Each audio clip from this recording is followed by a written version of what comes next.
Então, teremos mais uma estrelinha na bandeira nacional? Este é o Visão Libertária, sua fonte de informações descentralizadas e distribuídas. Este artigo foi revisado por Paulo Almeida, escrito, narrado e produzido por mim, Quintessência.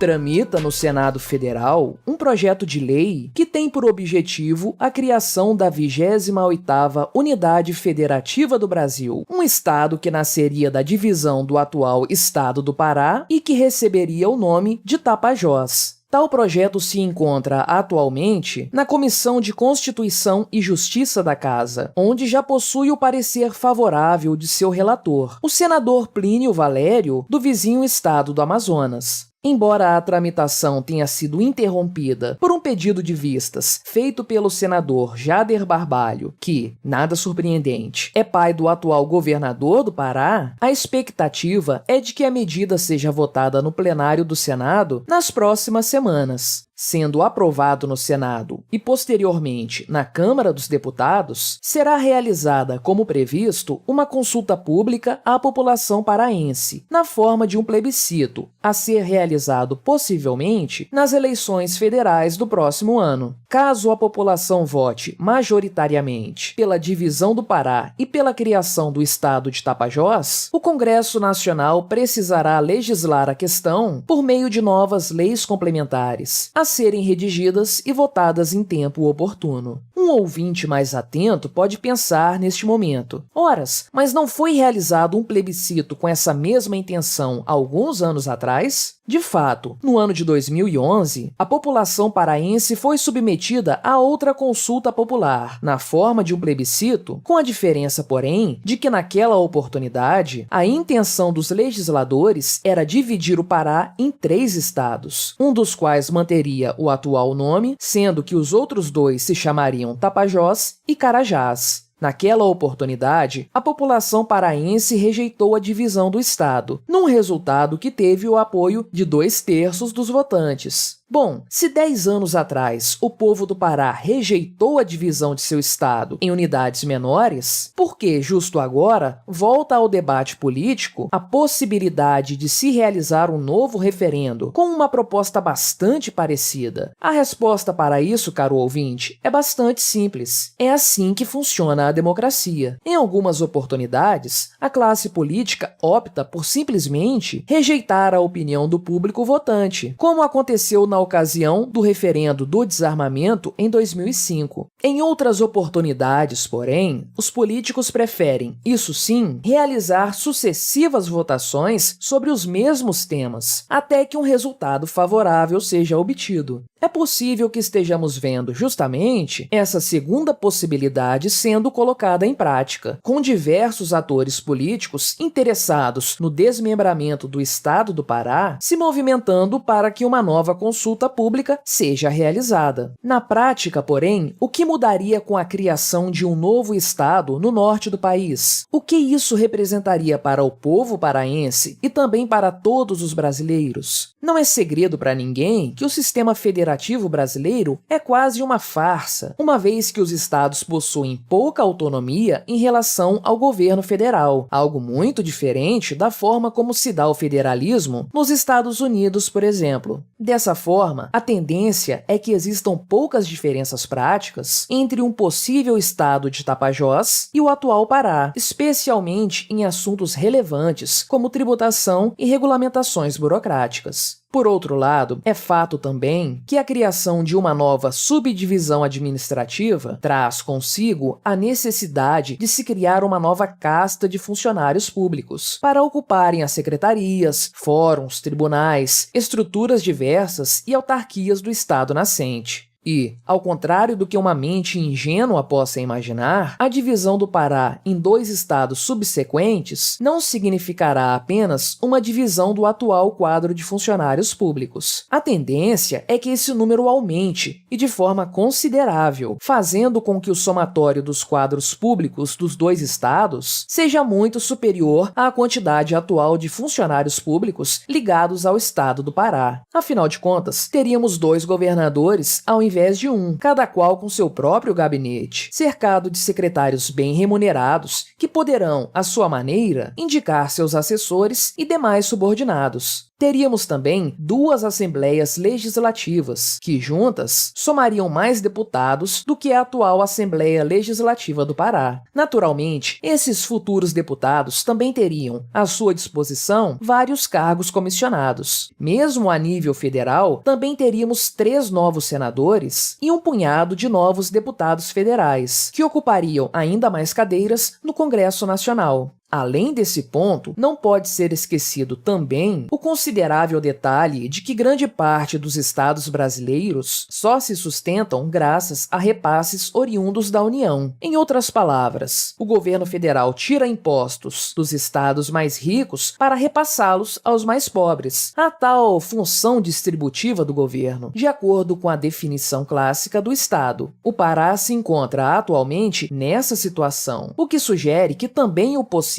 estado de Tapajós seria deficitário. Em outras palavras, todos os brasileiros teriam que sustentar mais essa subdivisão administrativa. Contudo, é possível levantar 2 pontos favoráveis à divisão do estado do Pará e que não passam por esses critérios políticos e burocráticos. O primeiro deles diz respeito ao fato de que quanto menos centralizado é um governo, menos autoritário e alheio à vontade popular ele tende a ser. Ao se transformar um estado de grande área territorial em 2 estados menores, isso significaria uma dissipação do poder do governo estadual, que agora iria se dividir em 2 unidades menores, que por consequência poderiam ser cobradas com mais afinco pela população, que agora estaria mais próxima, inclusive geograficamente, dos políticos que a governam. Um segundo ponto, um pouco mais abstrato, diz respeito ao direito de autodeterminação dos povos. De acordo com esse posicionamento, a criação de um novo estado não depende dos possíveis resultados econômicos que se possa obter com essa medida, mas sim da decisão exclusiva das pessoas que lá residem. De fato, uma crítica que é feita ao já citado plebiscito de 2011 é o fato de que a maior parte dos votos contrários à criação de 2 novos estados no território atual do Pará vieram da capital do estado e de seus arredores, enquanto que a maioria da população das regiões que viriam a compor os novos estados votou majoritariamente pela divisão. Em outras palavras, a vontade dos moradores daquelas regiões foi ignorada em 2011. Tais pontos, embora possam ter a aparência de sólidos argumentos, acabam por esbarrar, na verdade, em alguns problemas, incorrendo em verdadeiras incoerências. O primeiro deles se assemelha àquela ideia de que a criação de novos municípios seria mais benéfica para o país, o que não é necessariamente verdade. Afinal, como já dissemos, os governos estaduais possuem pouca autonomia para tomar decisões que teriam impacto significativo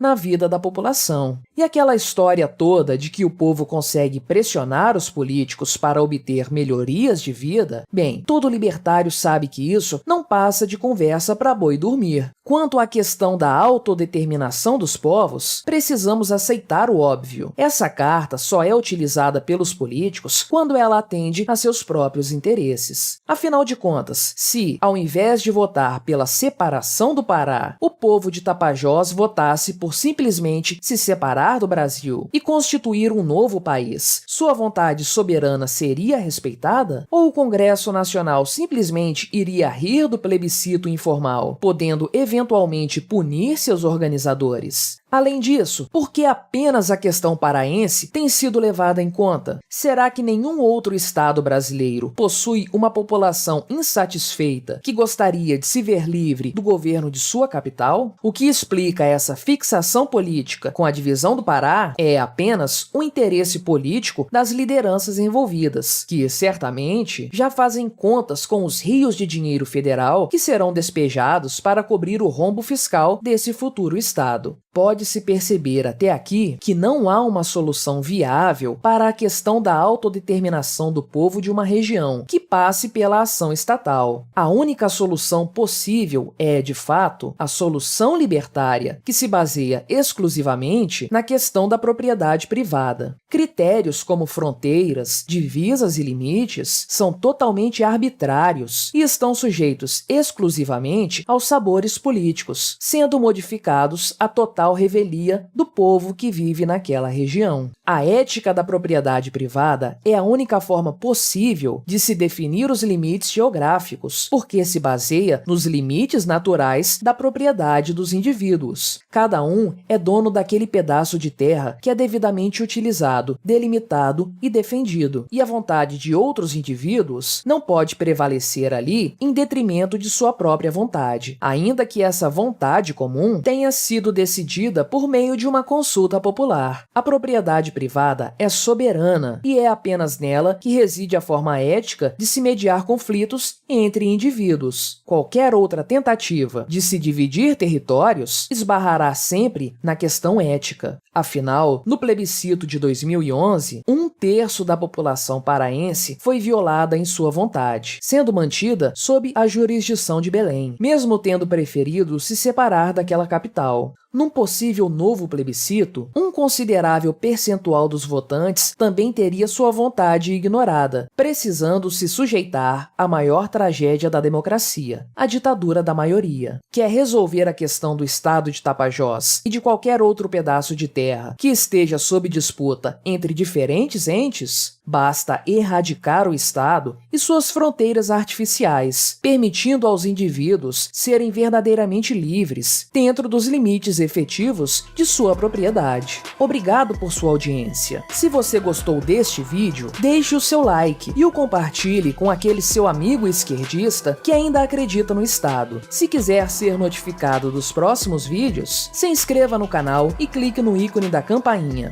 Até a próxima!